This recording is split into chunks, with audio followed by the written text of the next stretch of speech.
Okay. You got me.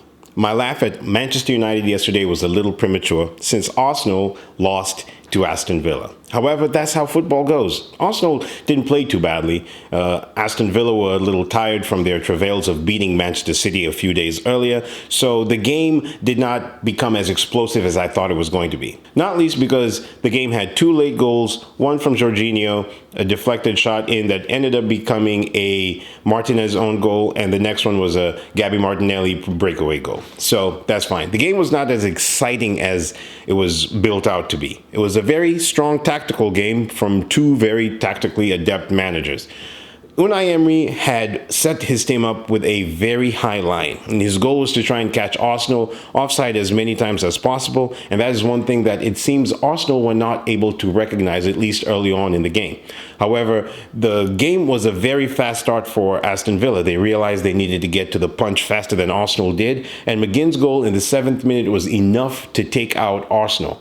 Now, after that, it kind of seemed as though the game started drifting towards Arsenal. And by the end of the first half, Arsenal were playing very well, and they seemed to be pushing Aston Villa a little bit further back.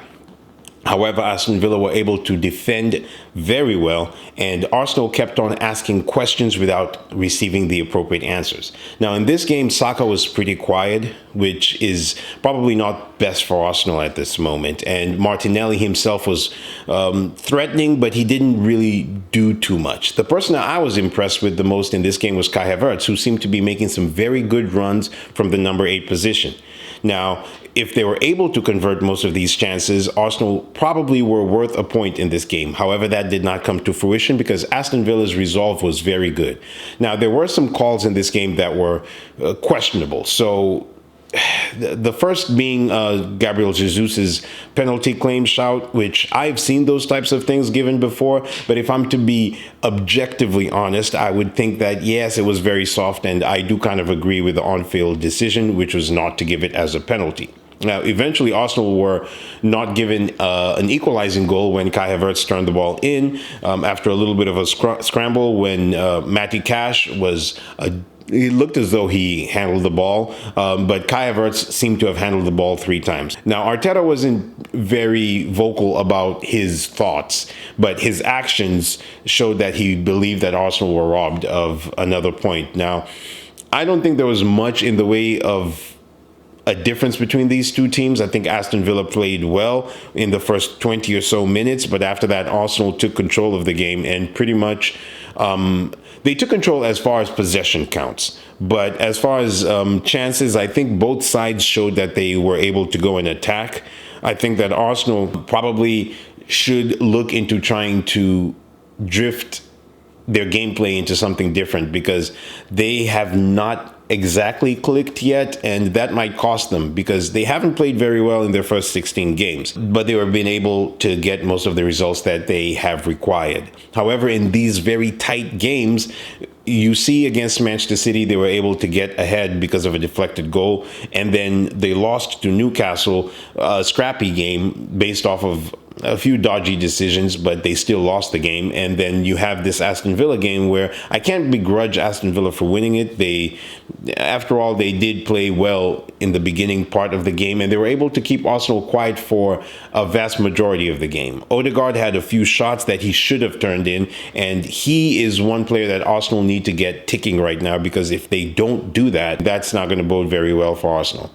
Overall, I think the game was fair. I think Aston Villa probably shaded it based off of how well they defended and the fact that they were able to get at Arsenal so early in the game.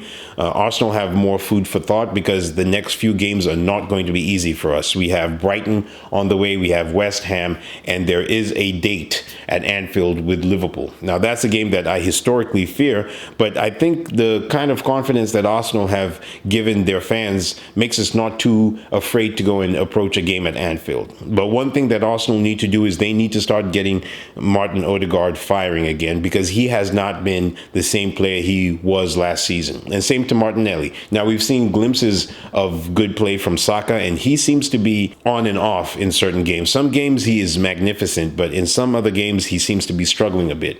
But one thing Arsenal need to do is to make sure that they get that front three firing again, and I include Gabby Jesus because he's only scored 2 goals in the Premier League. So Arsenal might seem as though they're able to gather a lot of goals from all parts of the field. But when you have teams such as Manchester City who have Erling Haaland, and when you have teams such as Liverpool who have Mo Salah, players who have consistently shown that they can score 20 goals and above in the Premier League, Arsenal are going to need to have that one player that they can rely on even when they don't play well, who is able to nick them a point when they don't deserve one. Now, we saw them able to do that against Luton with Declan Rice, and a few other times they've been able to call on certain players such as Trossard, who was able to save the day against Chelsea, but that's not always going to happen. So what they need to do is to start drawing up a game plan for January, and they need to get a striker or somebody who's going to be able to supplement what the front three are not able to do. They need an alternative plan B, because the front three are very good at tippy-tappy football, and that's great, but you can't walk the ball into the net all the time. And every once in a while, you're going to need a striker whose job is just route one stuff, especially if the game is very tight, as in the case of yesterday. But anyway, that's what I got for the game right now, guys. Let me know what you think. Aston Villa were very good. I think they deserve to be where they are in the table. And Unai Emery is doing a very, very good job with his team. At this time, it was at the expense of my team, Arsenal. But hey, hopefully they can challenge. We can have a 4 or 5 team race when it comes to the title challenge. But for right now, it seems as though Liverpool is setting the pace. Anyway, guys, let me know what you think. Until next time, peace.